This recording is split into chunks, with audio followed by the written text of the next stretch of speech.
नमस्कार। आज हम एक ऐसे अनुभव पर बात कर रहे हैं जिससे शायद कई लोग गुजरते हैं। किसी बड़ी परीक्षा, जैसे कोई सरकारी नौकरी की परीक्षा में जब नतीजा वैसा नहीं आता जैसा हमने सोचा था। ये वो हालत होती है जब महीनों या कभी-कभी तो सालों की मेहनत के बाद वो लिस्ट में नाम नहीं दिखता है। और इसी को समझने के लिए हमारे पास एक बहुत ही दिलचस्प लेख है। शीर्षक है असफलता नहीं, ये तो सिर्फ एक मोड़ है। ये लेख उन लोगों के लिए है जिन्होंने वाकई बहुत मेहनत की है, वो जिन्हें कहते हैं ना चाय से भरी देर रातें जागकर पढ़ाई की और बस उम्मीद की कि लिस्ट में नाम होगा। और जब वो नाम नहीं होता तो जाहिर है निराशा होती है, दिल टूटता है। ये बहुत स्वाभाविक है। तो आज हम इसी लेख के विचारों को थोड़ा खोलकर देखेंगे, समझेंगे कि ये लेख कैसे इस अनुभव को हार नहीं बल्कि एक दिशा बदलने वाला मोड़ मानने में मदद कर सकता है। और सबसे ज़रूरी बात, इस पूरे सफ़र में हमने अनजाने में कौन से बेशकीमती गुण हासिल किए हैं जिनका मूल्य शायद उस स्कोर कार्ड से कहीं ज़्यादा है। ठीक है, तो शुरू करते हैं उस पहली सबसे तीखी भावना से। लेख भी मानता है कि भाई जब परिणाम उम्मीद के मुताबिक न हो तो गहरा दुख, निराशा, शायद थोड़ा गुस्सा भी, ये सब महसूस हो सकता है। और इस एहसास को दबाना नहीं चाहिए। वो जो मेहनत थी, वो समर्पण था, सुबह उठना, देर तक जागना, दोस्तों से कम मिलना, वो प्रेशर, उसको स्वीकार करना जरूरी है। ये कोई छोटी बात तो थी नहीं। बिल्कुल, और यह स्वीकार करना ही मतलब पहला जरूरी कदम है। लेख भी यही कहता है कि इन भावनाओं को महसूस करना ठीक है, ये जायज़ है। लेकिन ठीक इसके बाद वो एक बहुत ही अहम बात याद दिलाता है, वो ये कि भाई ये सिर्फ एक परीक्षा थी। ये आपकी पूरी कीमत, आपकी काबिलियत का कोई फाइनल सर्टिफिकेट नहीं है। हम अक्सर क्या करते हैं ना कि एक परीक्षा के नतीजे को अपनी पूरी पहचान बना लेते हैं, और यही लेख हमें थोड़ा रुककर सोचने को कहता है। ये बस उस दिन उन सवालों के जवाब में आपका प्रदर्शन था, आपकी पूरी जिंदगी का लेखा जोखा नहीं। हाँ, ये नजरिया बदलना शायद सबसे मुश्किल होता है ना, खासकर उस पल में जब आप बहुत निराश हो।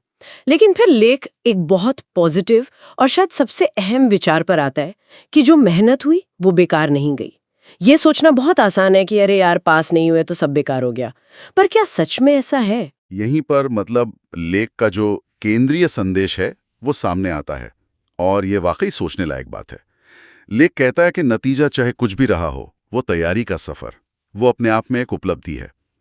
इसमें सिर्फ आपने इतिहास या गणित के फॉर्मूले नहीं सीखे, अनजाने में ही आपने कुछ ऐसे जीवन कौशल, लाइफ स्किल्स विकसित कर लिए हैं जो कहीं ज्यादा टिकने वाले और काम आने वाले हो सकते हैं। अच्छा, आप किन खास कौशलों की बात कर रहे हैं? लेख में इनके बारे में क्या कहा गया है? लेख इन्हें बड़े जोरदार तरीके से महाशक्तियां कहता है। महाशक्तियां? हाँ, सुनने में थोड़ा फिल्मी लग सकता है, पर ये उन गुणों के महत्व को दिखाता है। जरा सोचिए, रोज एक मुश्किल रूटीन फॉलो करना, ये क्या सिखाता है? अनुशासन। फिर इतने सारे विषय, रिवीजन, मॉक टेस्ट, अपनी निजी जिंदगी, इन सबके बीच तालमेल बिठाना, यह कॉम्प्लेक्स टाइम मैनेजमेंट का बेहतरीन पार्ट है। और फिर लगातार शक, थकान, कभी-कभी निराशा, इन सब के बावजूद पढ़ते रहना, यह दृढ़ता, जिसे अंग्रेजी में रेजिलियंस कहते हैं, टिके रहने की क्षमता, जो जिंदगी की किसी भी मुश्किल में काम आती है। ये सिर्फ पढ़ाई वाले कौशल नहीं है, ये आपके चरित्र को बनाते हैं।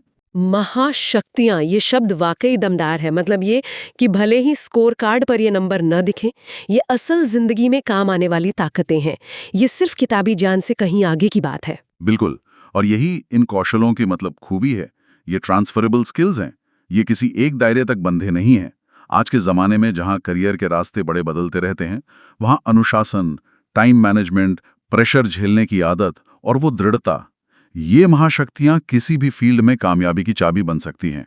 ये वो बुनियाद है जिस पर आप आगे कुछ भी बना सकते हैं, चाहे वो अगली कोशिश हो या कोई बिल्कुल नया रास्ता। लेख कहता है कि ये क्षमताएं आपके व्यक्तित्व का हिस्सा बन जाती हैं, हमेशा के लिए। तो अगर ये सब हासिल हुआ है, तो फिर इस अनुभव को सिर्फ असफलता कहना कहाँ तक ठीक है? यही शायद लेख का शीर्षक असफलता नहीं, ये तो सिर्फ एक मोड़ है, सही बैठता है? एकदम सही। लेख इसी नजरिए को अपनाने की बात करता है। इस पल को सफर का अंत या कोई दीवार मत समझिए, इसे रास्ते में आया एक मोड़, एक दिशा बदलने का मौका समझिए। ये सिर्फ शब्दों का हेरफेर नहीं है, ये सोच में एक बड़ा बदलाव है। अगर हम इतिहास देखें, जैसा लेख भी इशारा करता है, तो ऐसे अनगिनत उदाहरण मिलेंगे जहां बड़ी-बड़ी सफलताएं कई शुरुआती नाकामियों के बाद ही मिली हैं। चाहे वो वैज्ञानिक हों या कलाकार या कोई बड़ा बिजनेसमैन, उनकी कहानी ये नहीं है कि वो कभी गिरे नहीं, बल्कि ये है कि वो हर बार उठकर चलते रहें। क्या पता ये मोड़ आपको किसी ऐसी दिशा में ले जा रहा हो जिसके बारे में आपने सोचा भी ना हो, पर वो आपके लिए ज्यादा सही हो। ये सोचना कि ये एक मोड़ है हिम्मत तो देता है, लेकिन फिर सवाल उठता है कि अच्छा, इस मोड़ पर खड़े होके आप करें क्या? लेख इसके बारे में कुछ बताता है? हाँ, ये बहुत प्रैक्टिकल सवाल है और लेख यहाँ पर बिल्कुल स्पष्ट है। वो कहता है कि अब चुनाव का वक्त है और मोटे तौर पर दो रास्ते सामने आते हैं। पहला रास्ता है आत्मविश्लेषण, ईमानदारी से देखना, बिना कोई बहाना बनाए कि कमी कहाँ रह गई थी। क्या तैयारी के तरीके में कोई गड़बड़ थी? कोई विषय कमजोर रह गया? क्या टाइम मैनेजमेंट और बेहतर हो सकता था? इस विश्लेषण के आधार पर अपनी स्ट्रैटेजी को बदलना, उसे ठीक करना और फिर नई ताकत और ज्यादा समझदारी से दोबारा कोशिश करना। ये रास्ता उनके लिए हो सकता है जिन्हें लगता है कि वो मंजिल के करीब थे और सही सुधार से उसे पा सकते हैं। ये हुआ पहला रास्ता। और दूसरा रास्ता है अपनी उन महाशक्तियों को पहचानना और उनका इस्तेमाल किसी अलग दिशा में करना। ये मानना कि शायद यही एक परीक्षा, यही एक रास्ता ही सब कुछ नहीं था। लेकिन इस रास्ते पर चलते हुए जो अनुशासन, दृढ़ता, प्रॉब्लम सॉल्विंग स्किल्स सीखी हैं, वो बहुत कीमती हैं। क्या इन स्किल्स का इस्तेमाल किसी और फील्ड में, किसी दूसरी इच्छा को पूरा करने में किया जा सकता है? हो सकता है आप एक बेहतरीन टीम लीडर बन सकते हो, या एक कामयाब एंटरप्रेन्योर, या किसी क्रिएटिव फील्ड में कमाल कर सकते हो, क्योंकि आपके पास वो बेसिक गुण हैं जो इस मुश्किल तैयारी ने आपको दिए हैं।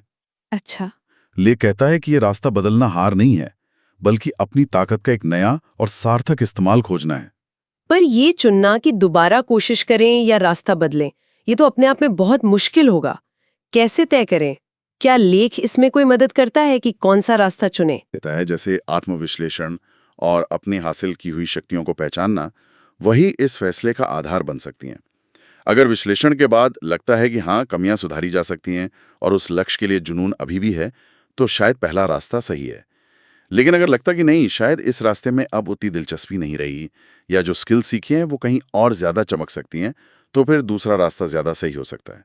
जरूरी बात यह है कि दोनों ही रास्ते आगे बढ़ने के हैं, रुकने के नहीं। और इस पूरी प्रक्रिया में नतीजा चाहे जो भी रहा हो, लेख एक और बड़ी गहरी बात कहता है, कोशिश करने की हिम्मत के बारे में। हाँ, और ये बात शायद सबसे ज्यादा हौसला देती है। लेख याद दिलाता है कि सिर्फ उस मुश्किल रास्ते पर चलने का साहस दिखाना, उस चुनौती को स्वीकार करने की हिम्मत करना, यही अपने आप में एक जीत है। ये आपको विजेता का दिल रखने वाला बनाता है। असली लड़ाई अक्सर बाहर के नतीजे से ज्यादा अंदर होती है। क्या आपने अपना बेस्ट दिया? क्या मुश्किलों का सामना किया? अगर जवाब हाँ है, तो नतीजा चाहे जो भी हो, वो सफर बेकार नहीं गया। वो अनुभव, वो संघर्ष आपको पहले से ज्यादा मजबूत बना गया है।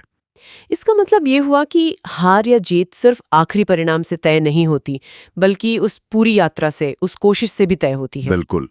लेख इसी नजरिए पे जोर देता है। देखिए, निराश होना स्वाभाविक है और लेख उसे नकारता नहीं है, लेकिन वो कहता है कि उस निराशा में डूबे रहना जरूरी नहीं है, सिर उठाकर आगे देखना है। ये एक चैप्टर का अंत हो सकता है, पर यह पूरी किताब का अंत नहीं है। और सबसे अहम बात, जैसा लेख बार बार कहता है, अगला चैप्टर आज से शुरू होता है, अभी से, इसी पल से। ये कोई कल की बात नहीं है। तो अगर हम इस सारी बातचीत को समेटें तो निचोड़ क्या है? ये अनुभव, ये नतीजा। हाँ, बहुत मुश्किल हो सकता है। निराशा, दुख, खुद पर शक होना, ये सब भावनाएं बिल्कुल स्वाभाविक हैं।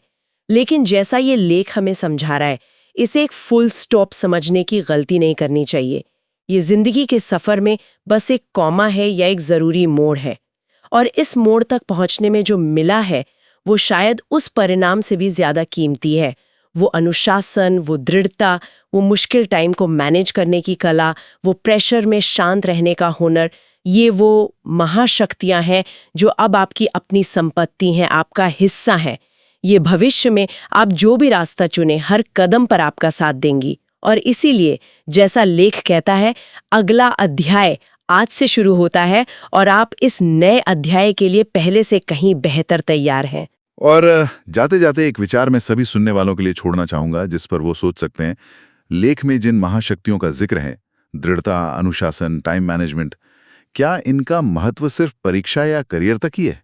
जरा सोचिए, जिंदगी के दूसरे अनजाने मोर्चों पर जब चुनौतियां आएंगी, चाहे वो रिश्तों में हों, सेहत को लेकर हों या कोई और मुश्किल हालात, तब ये अंदरूनी ताकतें कितनी काम आएंगी? गिरने के बाद फिर उठ खड़े होने की क्षमता, मुश्किल वक्त में भी डिसिप्लिन बनाए रखना, तनाव के बीच भी रास्ता ढूंढ लेना, क्या ये जिंदगी के हर पहलू को बेहतर बनाने वाले गुण नहीं हैं? इस पर जरूर सोचिएगा कि ये अनुभव, जो अभी शायद सिर्फ एक नाकामी या निराशा जैसा लग रहा है, असल में भविष्य की किन अनजानी, अनसोची कामयाबियों की नींव रख रहा है। हो सकता है ये मोड़ आपको किसी ऐसी राह पर ले जाए जिसके बारे में आपने कभी सोचा ना हो, लेकिन जहां आपकी ये सीखी हुई महाशक्तियां आपको असाधारण रूप से कामयाब बना दें। ये अनुभव भी अपने आप में भविष्य के लिए एक अनमोल तैयारी हो सकता है।